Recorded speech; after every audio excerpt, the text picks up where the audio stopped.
लाडक्या बहिणींचे अर्ज भरणाऱ्या अंगणवाडी सेविकांकडे राज्य सरकारचं दुर्लक्ष, मानधनाची रक्कम तातडीने जमा न केल्यास तीव्र आंदोलनाचा इशारा।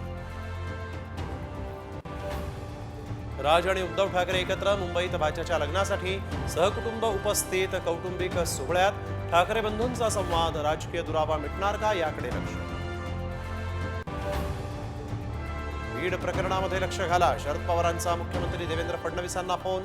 साहित्य संमेलन आणि भीमथडी जत्रेत येण्याचंही निमंत्रण। खातेवाटप जाहीर होताच पालकमंत्री पदावरून महायुतीत रस्सीखेच। संभाजीनगर, रायगड, पुणे, बीडमध्ये वादाची शक्यता, तर पालकमंत्री पदावरून वाद नाही, बावनकुळेंची प्रतिक्रिया। कल्याणमध्ये परप्रांतीयांकडून पोलीस कुटुंबाला मारहाण, घटना सीसीटीव्हीत कैद। मारहाणीमध्ये पोलिसासह 3 जखमी। राज्यात थंडीचा जोर ओसरला, किमान तापमानात वाढ। 24 आणि 25 डिसेंबरला पावसाची शक्यता।